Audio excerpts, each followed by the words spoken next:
Welcome to the final wager for St. Patrick's Day, Monday, and those of you who know what happens here know that I am very angry, and still very angry.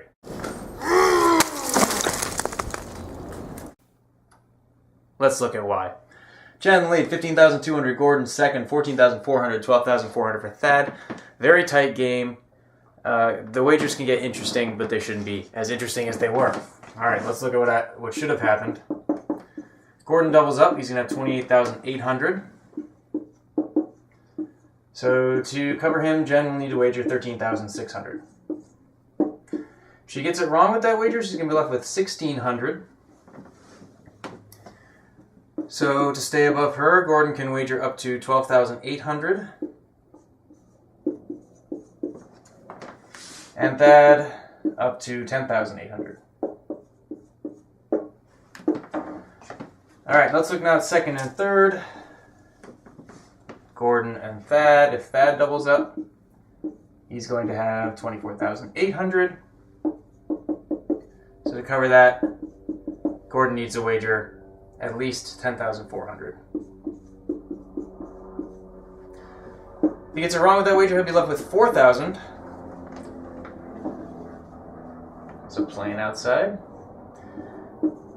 Therefore, Thad can wager at most 8,400. That'll become his new maximum wager.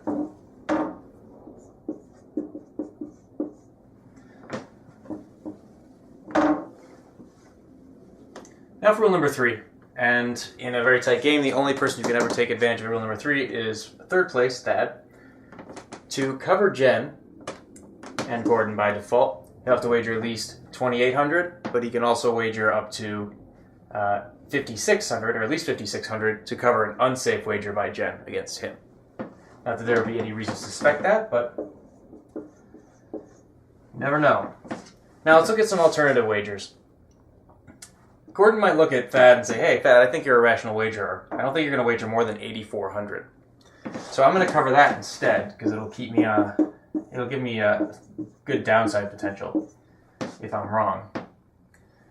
If he gets it right with that wager, he'll have 20,800. So to cover that, Gordon will need to wager 6,400. So that's one alternative wager.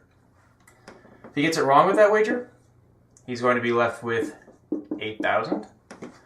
So to stay above that,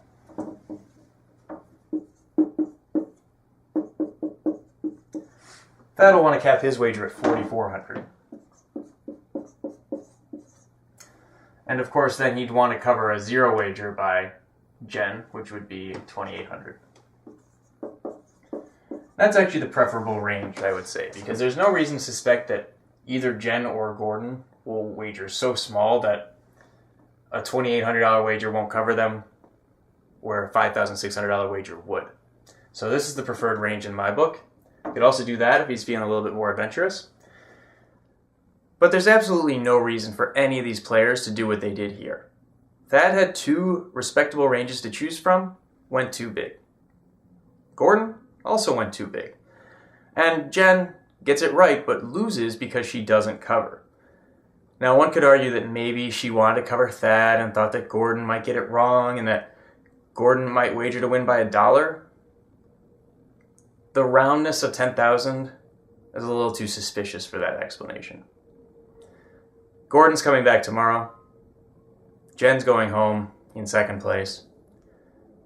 I'm really sad. But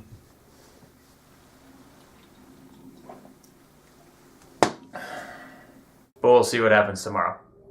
And I hope you'll join me on the final wager.